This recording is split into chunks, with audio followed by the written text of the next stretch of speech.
bifurcate the list, if they're going to move up the others, or exactly what they're going to do. There are countries now that have been taken off the FATF grey list, Jamaica, that finds itself a year after us in exactly the same boat. So there's a very serious disconnect, and it's going to have to be dealt with. We are going to face exactly the same issue again in another 2 years. This is not a case where you're off and you're off for good. A fifth round will start in 2027. So in 2027, we once more have to subject ourselves to the question, are we meeting all of the requirements? Are we meeting all of the prudential norms that are set for us? Are we compliant? They're going to do a review of all of our systems, a review of all of our regulators. They're going to do everything that they did before to determine if we're compliant. Now, the thing is, we found ourselves subject to the regime because we had reached the threshold. It's called broad money. The amount of money in the Barbadian economy exceeded $5 billion. And that, as long as you exceeded $5 billion, you fell into that review process. Obviously, that was an arbitrary number, and it caused countries like ourselves tremendous hardship. The FATF has changed the criteria. So they've now said that the value of broad money that must be circulating in your economy is now 10 billion US dollars. If I said 5 million, I apologize, I meant 5 billion US. But they've now changed it, they've now raised it to say 5 billion US dollars. If you meet these criteria, including your broad money being to a value of 5 billion US dollars or more, you have to go into the review process. Now, I'm told by the economists that we are not likely to pass that threshold. But there's another problem, because there's an or if you're a highly indebted country. And under the World Bank assessment, Barbados is a highly indebted country. So that we escape through one mechanism, but we are likely to get caught in a second one. So it is quite possible that we may find ourselves up for review, but I can say that this year's estimates makes adequate provision, in my view, for a number of things, a number of projects, including training and so on, some of which we've already started to make sure that we are able to satisfy the assessors in 2027, that Barbados continues to be a jurisdiction that meets all of the requirements, and hopefully we will remain off of the FATF grey list, and by then hopefully we'll be off of the EU blacklist. I know that this may seem a little bit of a challenge, but for members to understand its importance. But let me end by saying this. 2 years ago, or 3 years ago, a Barbadian company bought a company in Poland. Now, that in itself is a remarkable achievement, because for many years we've been saying Barbadian companies have the capacity to become global players. So this Barbadian company, owned by Barbadians, bought a company in Poland. Poland is in the EU. Because Barbados was on the EU blacklist, the EU bank said, we are not doing any business with Winner. We're not doing any business with Barbados. Do not even try to send any money up here. Now, the thing with owning a company is that you gotta be able to pay for it, and then as a shareholder, you have obligations. But the commercial banks determined that they were not going to do any business with this Barbadian entity because we were on the EU blacklist. That Barbadian company had to give up, had to surrender that investment. There were people who were operating in Barbados who were not able to find correspondent banking so as to be able to send money abroad. So all of these are the kinds of things that are impacted by the work that we do. We are the gatekeeper. And even though it's almost counterintuitive that it should be in the Office of the Attorney General, it is there simply because it all has to do with how we deal with money laundering. But I thank you for the question. Thank you very much, because I believe Barbadians need to understand that every day as a government, we have to fight not only the problems within, but the problems without. And that it costs a great deal of money, it takes a lot of time, and requires a lot of expertise to be able to manage these very complex and complicated requirements and relationships in order to keep the Barbadian economy going. So let me just thank you and your team, as well as the others in other ministries that have worked to try to get us to a place where we can seek to be as compliant as we can be. The good people of St. James South are always paying careful attention to what we do as a government. And there was a question put, I believe it was touched on slightly earlier by the Honourable Member for the City. This question, however, is open to whoever needs to answer. They express a concern about children who've lost parents to violent circumstances where a parent may have been killed and the trauma that that child experiences. In addition, there's also the trauma for the child whose parent has committed a crime and has gone to prison, and coping with the stigma, coping with the mixed messages that they may be getting in their families presents a genuine problem for them.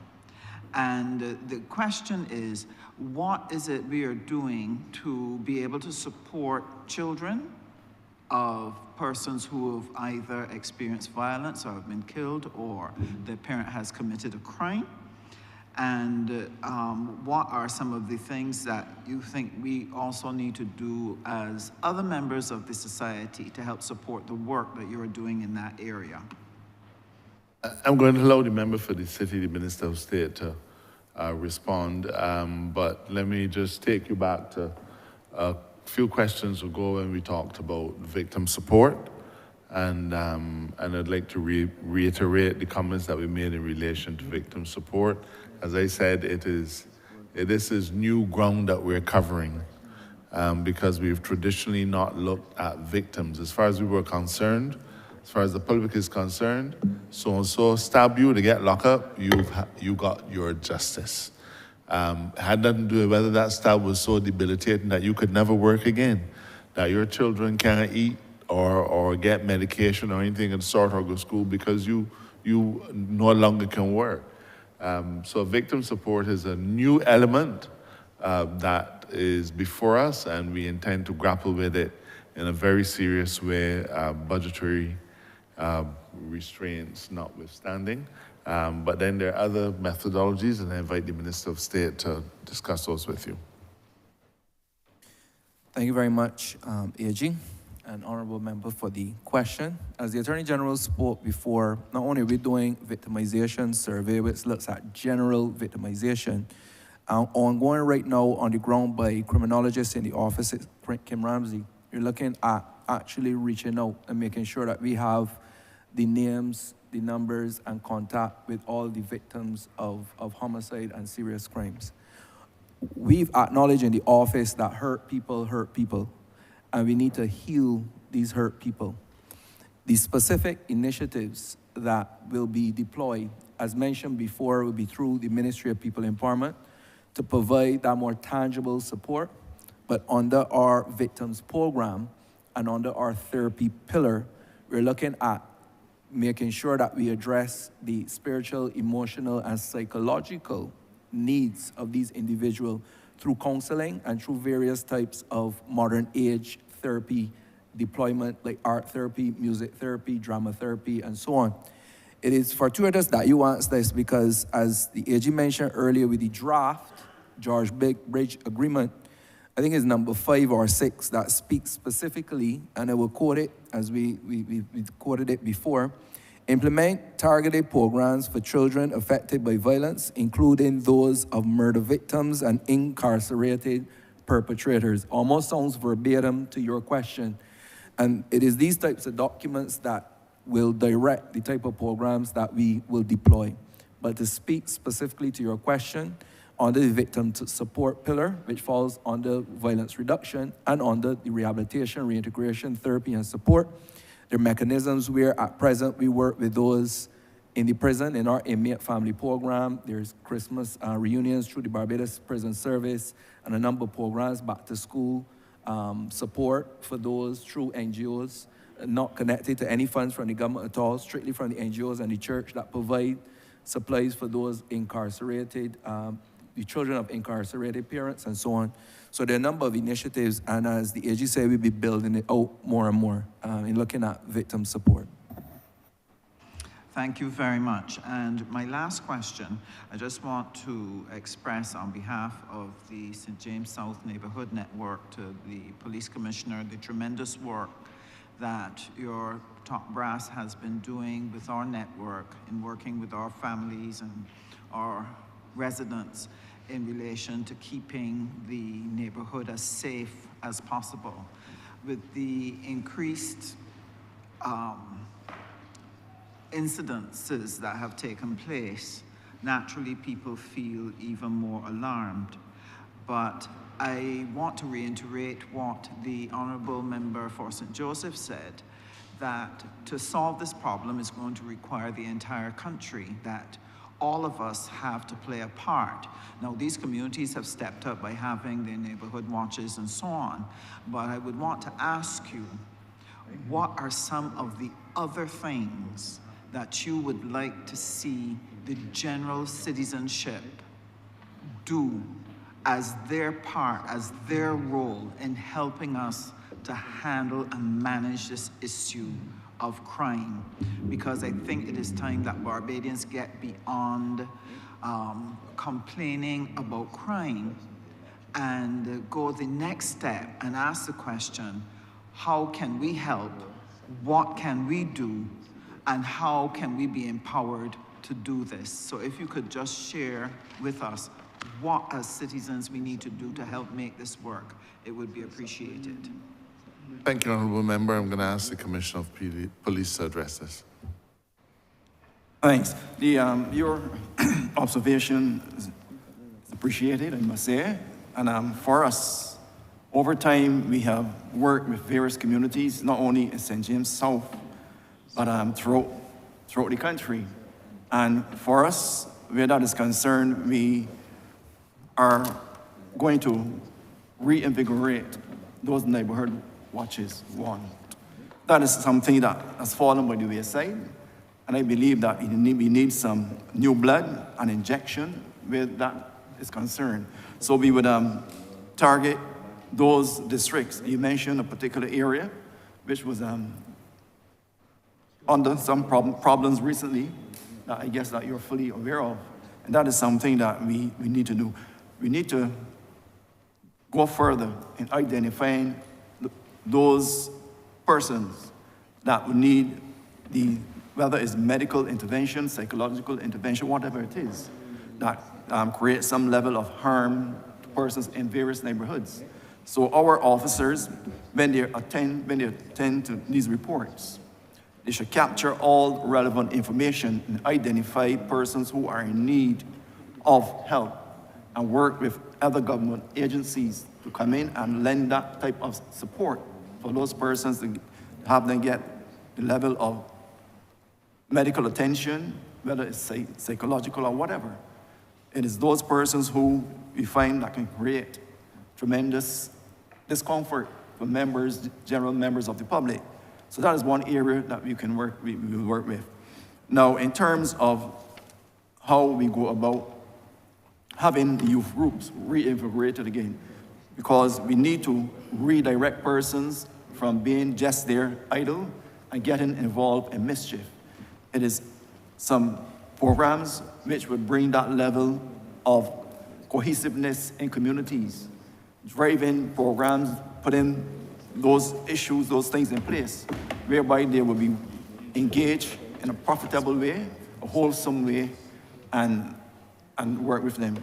We need to also to bring the churches on board, because we cannot just look at it through the lens of the police service, but all those agencies that are out in the community, we must bond and gel together so that when we deliver the product, is a well thought out product, and there must be, the end game must be to have persons change direction from bad to good and be honorable citizens throughout the community. So those are things that we can look to do. We also need to identify schools that need the extra help. We cannot escape that there are some schools that would need the help from mine community officers and station managers, also to interact and engage, whether it's head teachers, whether it's ordinary teachers or whatever.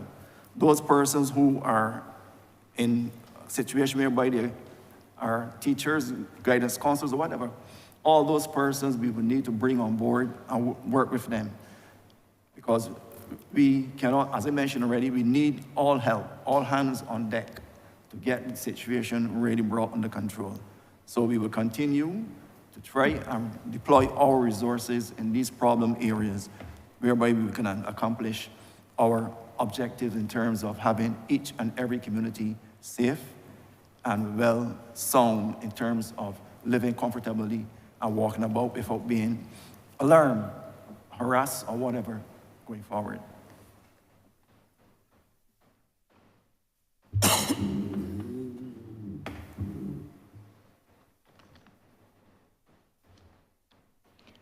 Thank you, Honourable Member. Just for clarification and that we understand, your second question, once you've asked your first question, the next question you ask must be supplementary to the first question. In other words, it should relate to the first question that you asked, not a new question, and that is what I want honourable members to follow. Thank you. Honourable Member for St. Michael East.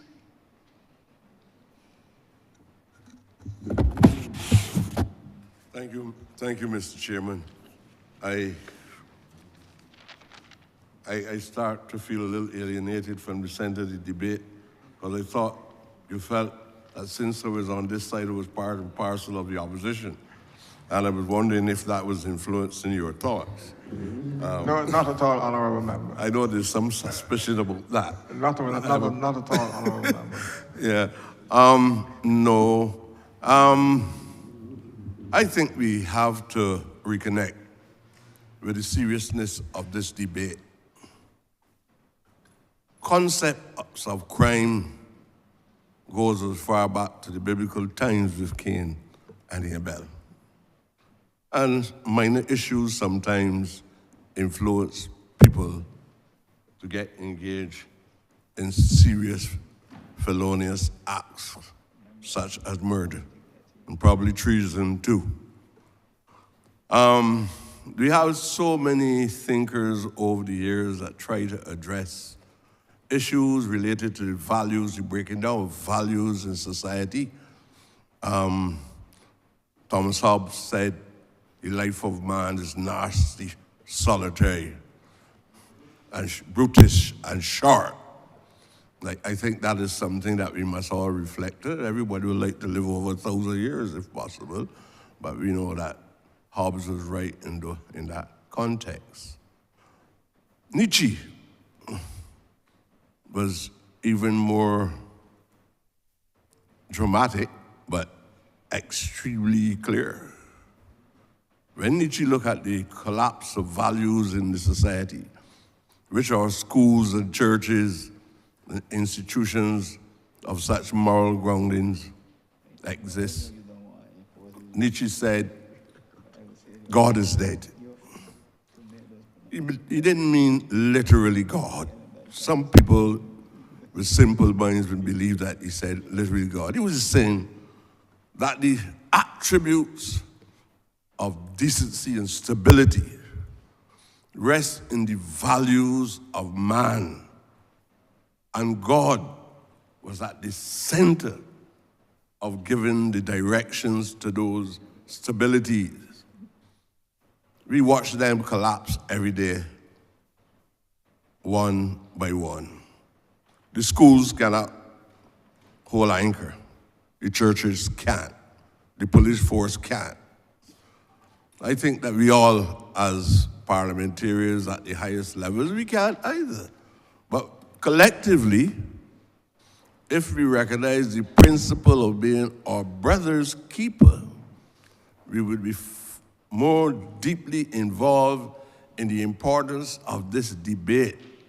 I know we've had questions being asked by persons from different items and aspects of what constitutes the role of the Attorney General's office.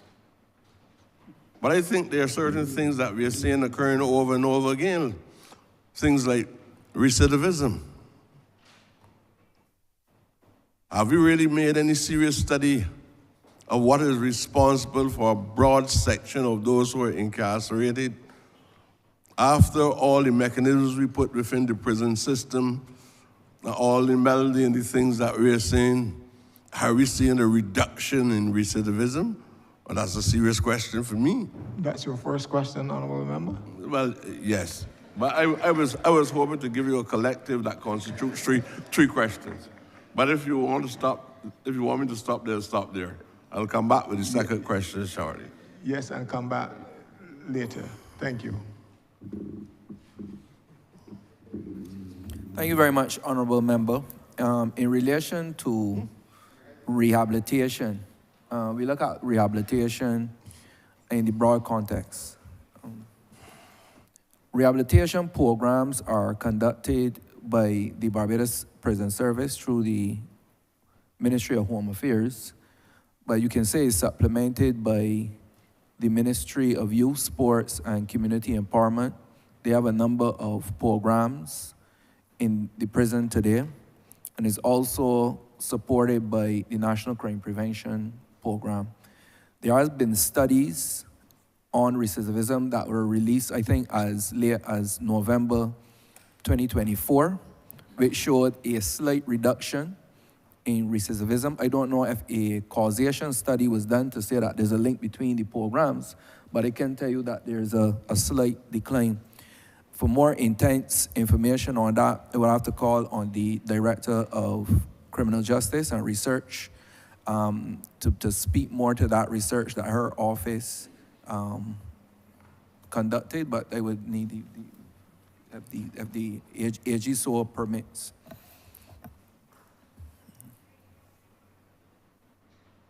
Yeah, I'm calling on the Director of Criminal Justice.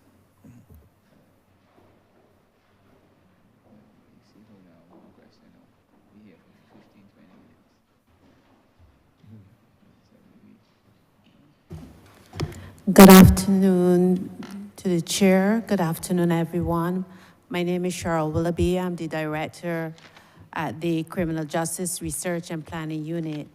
Regarding the study on recidivism, we did a study about 5 years ago that measured the rate of recidivism in Barbados, and it showed that we were having a problem whereby over 68% of persons who were released from prison over a 6-month period were reoffending.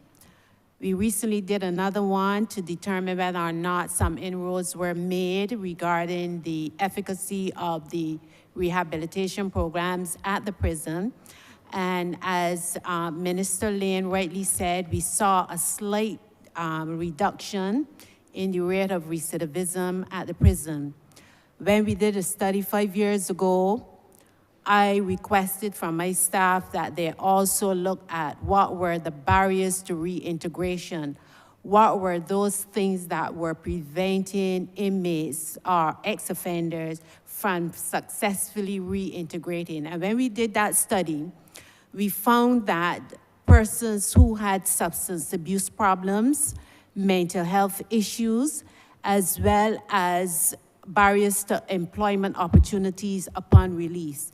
We spoke to a number of employers who were very, very keen on responding to our questions, and some of the answers that were given was that they were not comfortable employing persons who had convictions, who had criminal records.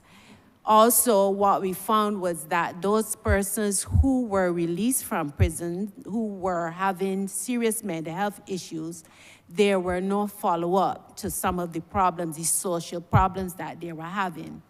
Also, these persons were going back into communities from which they came from, and there were no systems in place at the community level to address the socioeconomic problems that existed that would have perpetrated them offending in the first place.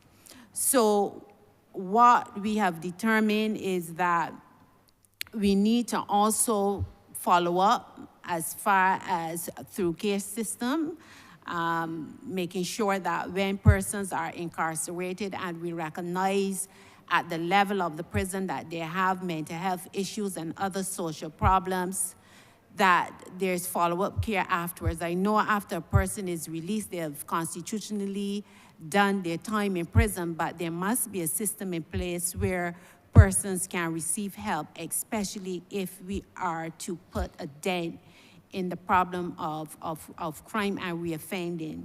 What I must say is that we have, when we talk about recidivism, we also have to look at some of the offenses that persons are reoffending or recommitting after they've been released. And we found that persons who have been convicted in the first place for drug problems, they're the ones who are at the primary list of those persons who are reoffending, as well as persons who were convicted in the first place for property offenses or acquisitive crimes. So these are areas that need immediate intervention. What I will say is that within the Office of the Attorney General, in my department, we also have the mandate of planning, and we have embarked on a system where we meet with all of our partners to look at our findings, and these partners span the entire social services of Barbados, including our criminal justice partners, and we seek wherever possible to look at possible solutions to the problem.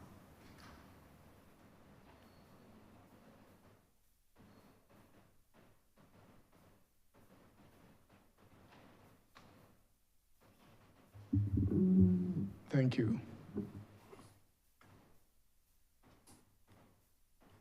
65% are returning to prison. There's some call close to that. That's not a question, sir. Or rather a rhetorical question. I personally don't consider that to be good enough. It says that there's something that we must do that we are not doing. I would expect that within the prison system, there would be mechanisms that will help to repair the psychological damage that was done, since I do not believe that any human being on the face of the earth is born a criminal. There is something that is happening that we are producing so much criminal elements. Do we have the social psychologists or the criminologists in the appropriate numbers and quality that are engaged in a program within the prison system that will help us to be able to restore the inmates to some level of sanity and not necessarily seeing them as criminals, because this is irrational behavior that we're addressing. I don't like the idea of starting off with anybody is a criminal. It doesn't sound right to me. It's something the master has made a mistake. So I would like to know if you have the required mechanisms and the professional staff to address these issues, and if you could give me a quantitative assessment of the numbers and also a qualitative assessment of those people who are responsible for executing their responsibilities within the prison. Mr. Chairman, I'm happy to engage in the dialogue, but in as much as the nub of the honourable member's presentation is to do with recidivism, and while I fully agree that the criminal justice system is an integrated system, so we can't chop off pieces and so on. Matters relating to what happens to an individual post-conviction do not fall within the portfolio of the Office of the Attorney General. Matters of reform of a person who is incarcerated used to be, but since the bifurcation of this ministry and that of the Ministry of Foreign Affairs, those questions may more properly be directed to a different minister. But I am happy to have the discussion because some of the work that is being done in the National Peace Program is directed towards individual and to try to prevent recidivism. But in terms of what happens to them while they're in prison, that is really that's a different minister's portfolio. So I don't want to be unfair to the director of the Criminal Justice Research Project.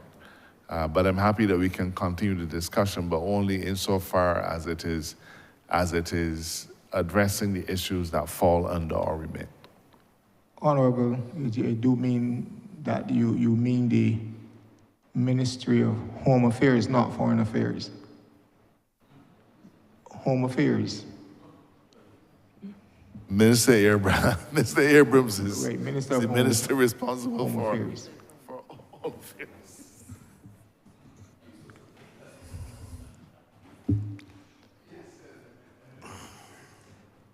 Yes, we just have to have the record straight. Thank you. So that's the Ministry of Home Affairs, and not that you were referring to, and not Foreign Affairs.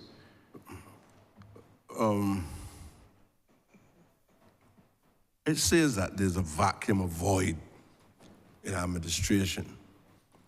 There will have to be some integrated link between the individual ministries, some kind of committee that allows persons who sit on the unit within the Ministry of Home Affairs to have that link in a committee that is part of the Attorney General's office. And it's an element that needs to be examined carefully, and I would like to urge the AG to explore it and try to impress upon those who shape governance the importance of having this unit, that these two entities could come together and address an issue like that. Or not, we can almost break down every ministerial department into 6 and 7 different ministries and escape our responsibility in addressing this issue of crime and incarceration. Now, I'm going to go to post-incarceration. If you don't mind, let me just say, I agree with you, and it is for that reason that we have established since 2023 a Criminal Justice Reform Committee, which is chaired by the Chief Justice. The purpose of the Criminal Justice Reform Committee is to look at, as I said, they're integrated. So that committee looks at every single element that touches and concerns an individual as long as they're in the criminal justice system. And the members of that committee include the Minister of Home Affairs and also the Superintendent of Prisons. It involves the Probation Department. So we have a body that is established to ensure that instead of dealing with these discrete areas as unconnected concerns, that we look at them holistically. So that body does exist, so that the superintendent, the Bar Association is a member of that body. So there is a connection, because we recognize that when people go through the system and come back out, we run the risk that they fall back into the system again. So I don't mean to suggest that it is not an important part of the dialogue that has to take place, only that the specifics that you were requiring of us were not really within our bosom. But the Criminal Justice Research Project does a lot of work in the prisons. In fact, probably about half of their research in recent times at what happens in the prisons. People, what are the schools that are represented in the prisons, the levels of recidivism and things of that sort. So the research element is still with us, but the actual prison reform, probation and those kinds of matters are unfortunate. Well, they happen to be under another place. This question is important, and we've already begun to do what you just suggested. Yeah. I'm just sorry that there's only 3 questions, but Mr. Chair. You can come again. In the post-incarnation dialogue, I think that we also have a duty to look at reintegration. Especially, we all know that when the ex-con, which is a nice term if you want to make it sound colorful, but it's not the best. When the ex-con, he is not escaping, he has served his time in prison. I think we have a responsibility to create a civilized environment. Although I don't like talking about hot spots, some people seem to believe that sounds nice, and police outposts in Midland District, not understanding when these terms are used, you stigmatize the community. And if I want to write an application anywhere, I have to write that I live in Chancery Lane. Chancery Lane, or even Westers or Westmoreland, that I would not be able to put on the word Ivy or Licorice Village or anything like that, because we are already facing and the Pine and Carrington Village and the places, they are places, and we already got to face the reality that some of these areas are seen as gaps and housing areas and so on, these are hot spots. And I believe that we are trying to build a new society, and we don't have to park terms used by other people when addressing issues related to our people. As soon as you use a word that stigmatizes the community, even the police force and the judiciary starts with a bias, and therefore justice is not obtained if you come from the Pine, if you come from Silver Hill. And I know people write applications and send the applications with their aunt's address from Chancery Lane. I believe that, sir, and I'm asking, at this juncture, are we looking at some kind of units that during the transitory period from prison back into the mainstream of society, that a man who is released from prison this evening, and even his mother and father is running from him, can't we set up a system where the person is allowed to stay, not without having the freedom of going when he wants to go, but being able to stay until he reintegrates himself back into the mainstream of the community and his family. It is even suitable in terms of people who don't have professional skills. And when they go to ask for a job and say, where were you working before and how long? They're going to tell a lie. They can't even get a job cutting grass. Honourable member, let us get the gist of the question. So Well, it's that simple. they can answer. I don't know why it became so complex for you, sir. But the question is clear. Do we have the mechanisms in place for the reintegration of the ex-con into the mainstream of the society? Simple. Thank you.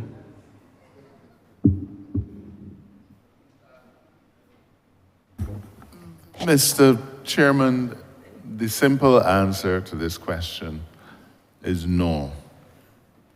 The system does not have any arrangements for public support for incarcerated persons once they come out. There's no doubt that things of that nature would be desirable, but I remind you of the comment I made earlier that as far as the system that we inherited is concerned, you get locked up, you come out, that's a matter for you. You get locked up, justice has been delivered to the victim. Barbados has changed as a society though, and I believe that the time is right for us to have these discussions. But like most things, we have to determine how do we prioritize our public resources. Do we give, does the government, I'm not proposing an answer, but let's posit the question.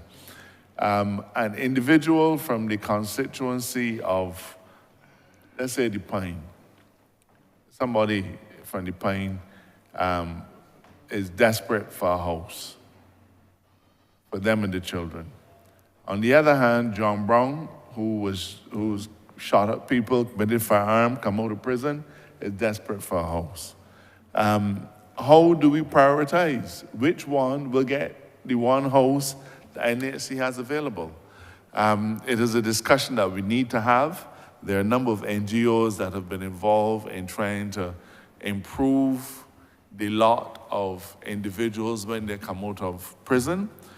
The National Peace Program even funded a program that was intended to do that, but unfortunately that program had to be truncated because it didn't do what it had said it was going to do. So we had to cut that short. But that program in the project proposal said that they were going to focus on individuals who have come out of prison and who are looking to be reintegrated into society. There is room for NGO work, there's room for government work, but I remind the honourable member that government is about balancing competing interests, and those competing interests have to be balanced with a minimum of friction and with a minimum of waste, and there has to be community buy-in in as many respects as possible, because housing is scarce. Jobs are a priority. I have no difficulty, we talked about it this morning. Individuals who've come out of prison, they should find work too. But are we going to provide housing for them? That's a discussion of another kind.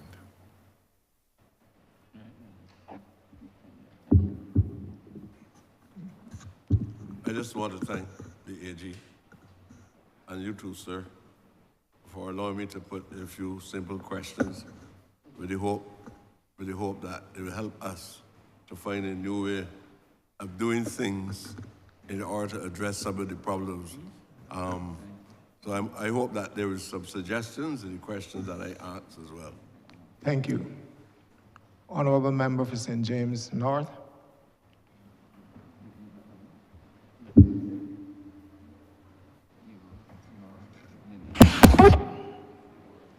Thank you, Mr. Chairman, and wish to commend the Attorney General and his team from the various departments on their service to country.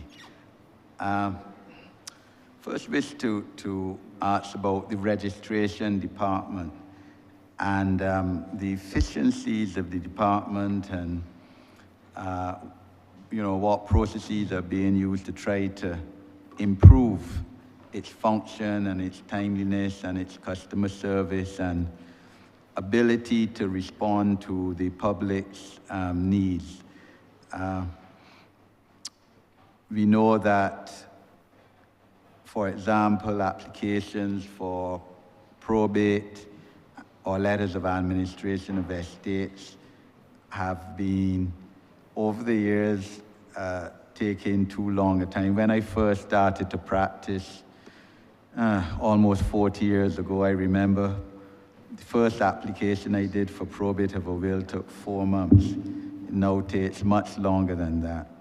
I know that as recently as last month, a policy initiative has been made whereby those applications, new ones, are now made online. So, Attorney General, like either you or the Registrar of the Supreme Court, who is here to speak, let the public know what is being done to make the registration department more user-friendly and customer service-oriented, and also as to whether we are satisfied that the registration office has enough hands on that deck manpower. We know that during COVID, as in most government departments, we had to cut back during COVID and when we went through the BREC program. But as to whether, whatever studies we have done has shown that there are enough hands on deck, enough officers employed by the registration office to fulfill the growing demand by the public on its services. Thank you, Honourable Member. The registration department has been a feature of our judicial system from time immemorial.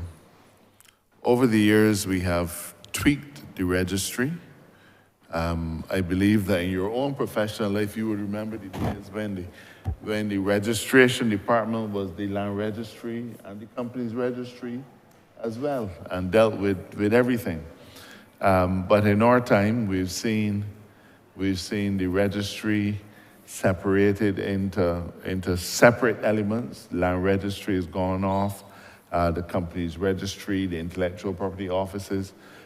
So the registry now, the registration department focuses on the administration of the courts, both the Magistrates Court and the High Court, and the collection and management of vital statistics information, that is births, deaths, and so on, and also the probate department. In relation to the functioning of the registry, in as much as it serves the Supreme Court, a lot of that process is now automated because, as you know, for quite some time now, we have been filing documents, litigation documents online. Just today, I was looking at some documents that were served on me as Attorney General, and they were all filed online. We follow a model that is used by the Caribbean Court of Justice, and it is something that has worked very well and is efficient. In terms of the births, the vital statistics, births, deaths, and so on, it is planned that that responsibility will be taken away from the High Court Registry and be moved to the Electoral and Boundaries Commission, where it more properly belongs. I believe, and I am not able to quote any historic research, but I believe that a lot of things devolved onto the registration office simply because it was a government agency that was seen as being in a central place, and therefore all births and deaths were sent to the registration department. But the fact is The registration department as a body then does nothing with the statistics, the information. They don't process it. There's nothing that they're required to do with it except churn out birth and death certificates when called upon to do so. It has long been considered by this administration that the best place for collecting information relating to births and deaths are the people who actually use it, the people who prepare the voters list, the people who have to work out whether or not a person should be getting an ID card at the age of 16. What happens now is that the information comes in and then we do something called a data dump. Now this data dump used to take place it used to happen often in the earlier stages, but then it began to slip. So you would get a data dump every month. You would get a data dump every 3 months. So the electoral and boundaries would not know that a man or woman has died until sometimes many months after they have in fact passed on. We now have a situation where I believe the data dumps are done on a weekly basis. So all the information is to be sent to electoral and boundaries so that they can keep their registers up to date. But the truth is, it is an anachronistic process and really needs to leave the registration department. That is being worked on, and hopefully very soon you will see that happening. You will see the electoral and boundaries being responsible for the collection, collation, and management of our vital statistics. A gloss on that is that the registration of birth should not even be done by any registry, that act should be taken, should be managed at the place where it actually happens. So that where the person is born, the QH or something like that, should really be the entity, the body, the place responsible for certifying that a birth took place on any given time. The big challenge that we have in the registration department, though, has to do with the question of probate. There is absolutely no doubt that a large amount of national resources are tied up in a probate process. It's common sense, really. For as long as an individual is unable to administer an estate, you have assets that are locked away and cannot effectively be used for the generation of wealth, that can't be used to satisfy debts, that can't be used to allow people to get on with their lives. When we looked at the situation about 3 or so years ago, we found that the backlog was huge. The backlog was huge. My first initiative, in order to help to get rid of the backlog, Honourable Member, was to engage experienced attorneys who are experienced in probate matters, to review the probate files, and based on that review of the probate files, the files will go forward to the registry for sign-off. But it wasn't any probate file. Their job really was to help us to clear the backlog. So they went in. At one point in time, we had engaged as many as 5 senior attorneys, people with substantial experience in probate matters, and their job was to tackle the backlog, help us to get rid of the backlog. And therefore, by 2023, we found, when the project was successful, when we did the stats at the time, I was able to report to Cabinet, I believe even to this chamber, that we were behind by just 1 year, and that in almost all of the previous years, there was about 10% in each year of estates that had not been granted. And the reasons for that 10% being a residual quantum are myriad. Individuals have died. Sometimes lawyers have died. Individuals haven't paid fees, a whole set of things. So you had about 10% of probate matters that were just sitting there, and we are actually going to be communicating to all those applicants and lawyers and so on to say if we can try to to see what we can dispatch. Currently, the corpus at the back of the backlog now is in the year 2023, and I've had discussions with the Chief Justice, and we're looking to get that sorted out as well. I can say to you, though, that by engaging additional staff, and we have engaged 1 or 2 additional staff members, we've begun to see some change. The process is now an online process. There are a number of systems that have now been employed so as to make sure that we can bring this specter of long waits for grants of letters of administration or letters testamentary, bring it from being a common feature to be only an occasional bother. We're looking to get rid of that very shortly. And I think that we've already begun to see those results. I had a very surprising WhatsApp message from an individual, came out of the blue.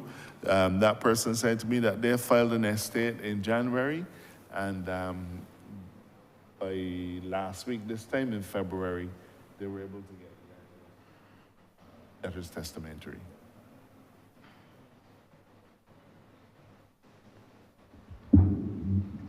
Thank you, AG. Mr. Chairman, I should have mentioned, of course, the registration department is program 241, subprogram 247. My supplementary relates to the Magistrates Court, which is, over which the registration department has some responsibility, and that's program 242, subprogram 249. And of course, we know, Mr. Chairman, that the majority of judicial matters, in fact, the vast majority, I believe maybe close to 90%, certainly over 80%, are heard in the magistrates' courts. And therefore, the question again arises as to the efficiency of the magistrates' courts in terms of administration of justice and implementation of the penalties, fines, which it imposes, and specifically as well, the maintenance, collection of child maintenance from, invariably fathers for support, financial support of their children. And, over the years, both administrations, Mr. Chairman, there have been issues with, we hear, and certainly I know as a fact, collection of maintenance monies imposed by the magistrates' court on fathers, collection by the mothers, and mothers, single mothers, already under tremendous financial pressure, not having the money which the court has placed on fathers in paternity matters or child maintenance matters.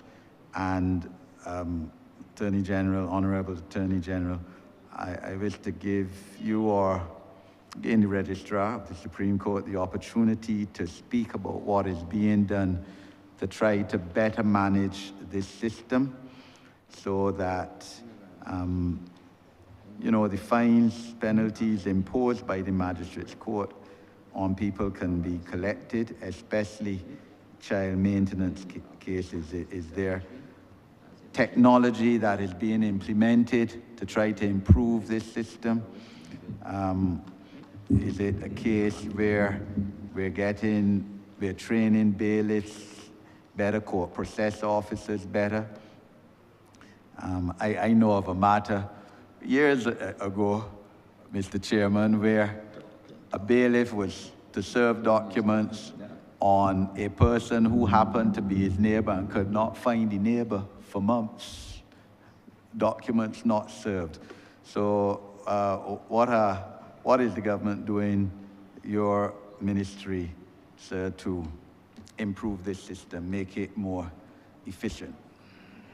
Thank you, Honourable Member. Your question is timely.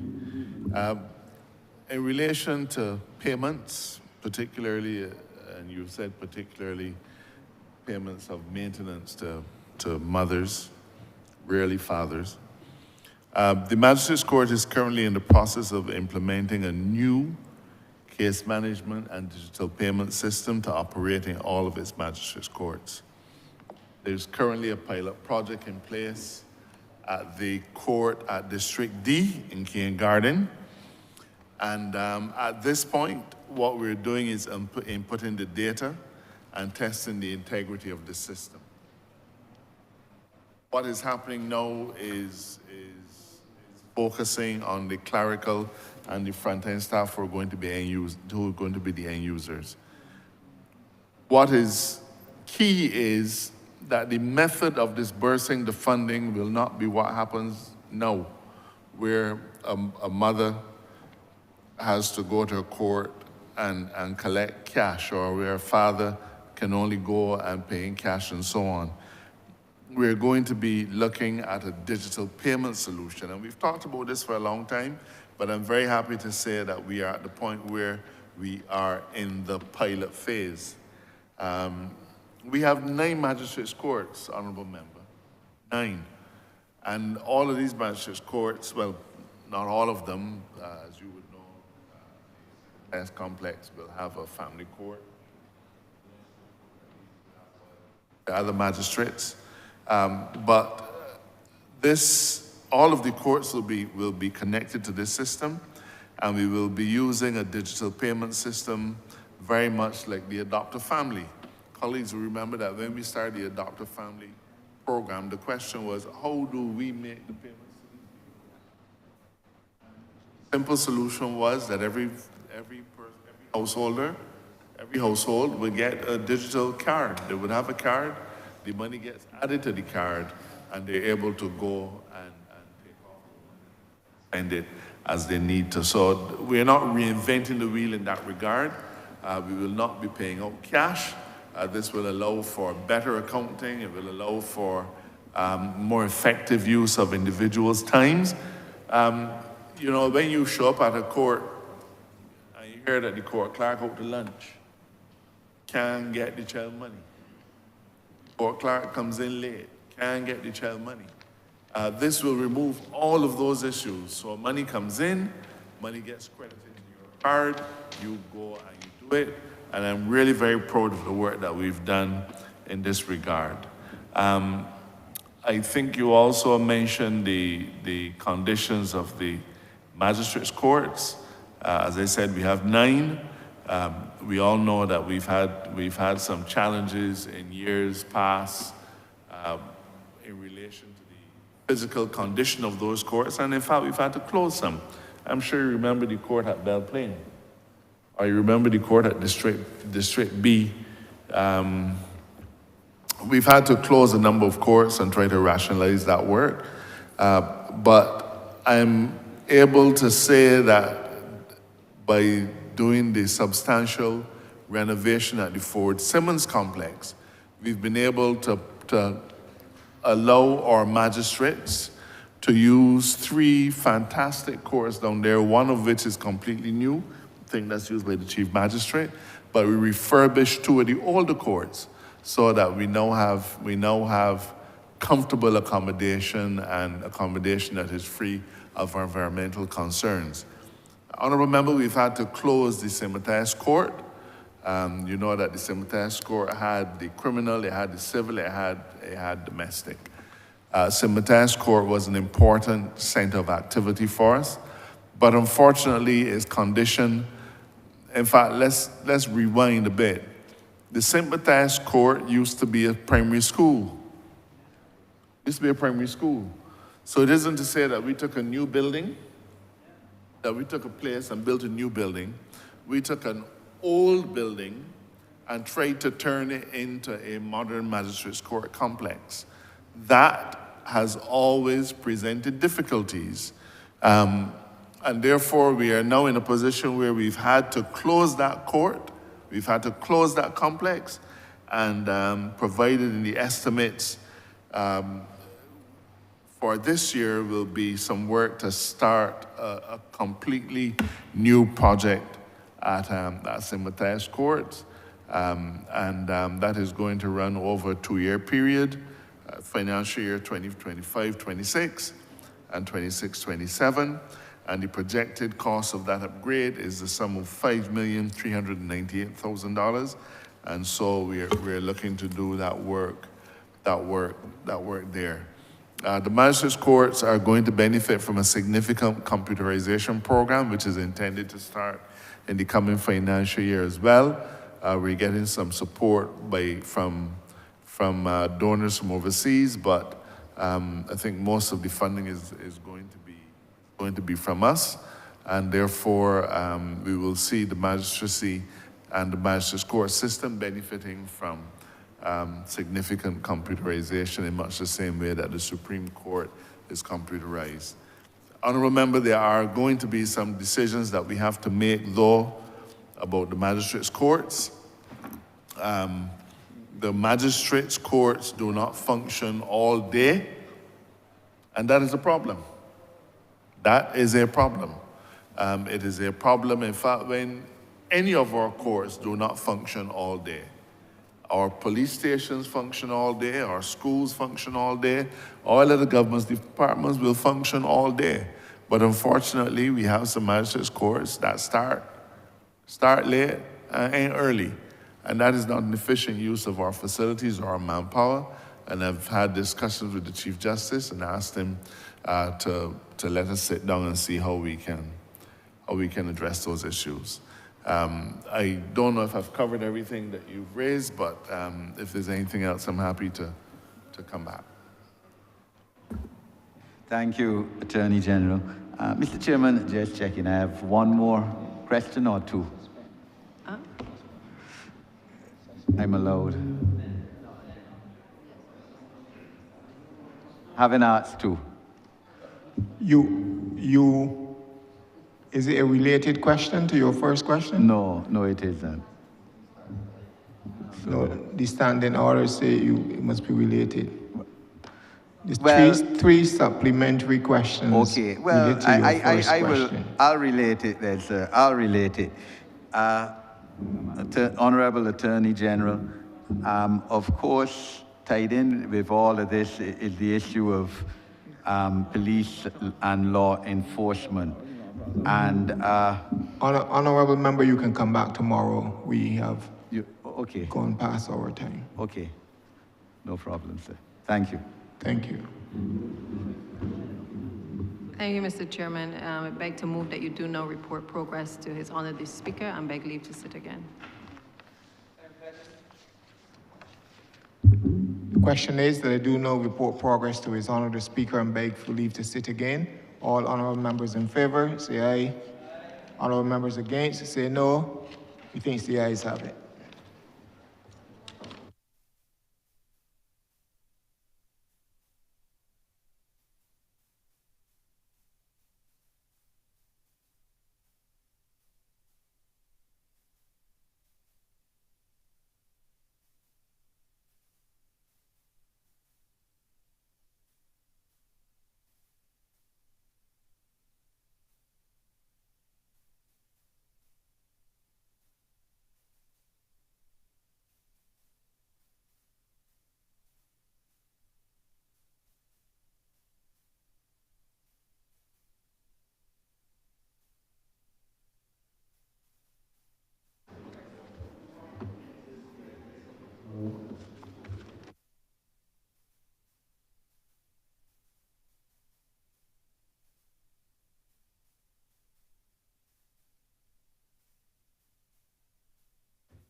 The chairman has reported progress and requests leave to sit again. Honourable Leader, Government Business. Thank you, Mr. Speaker. I beg to move the suspension of Standing Order 67-3, which specifically the provision which speaks to us being able to not have more than 6 hours being allocated to the debate on a particular head. 67-3. Huh?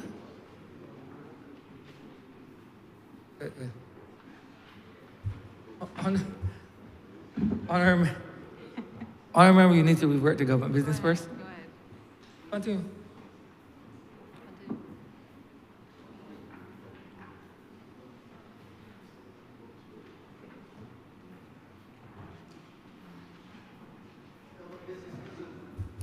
Honourable Leader Government Business.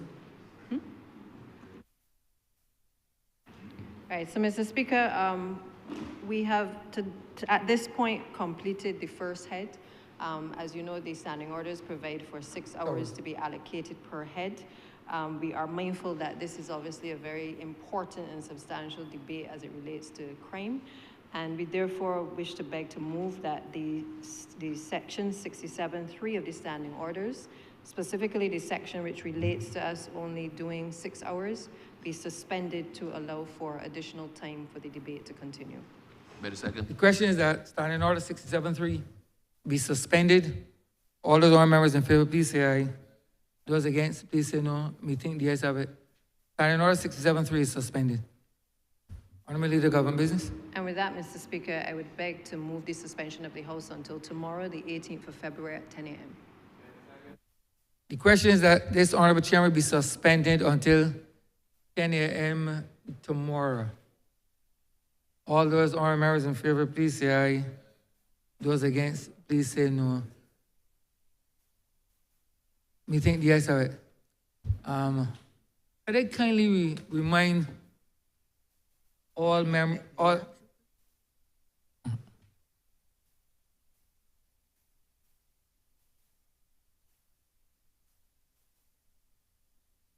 could I kindly remind all members that this chamber commences at 10 a.m. I do believe that the standing orders speak to that. But this chamber don't start at 10:30 or 11 o'clock.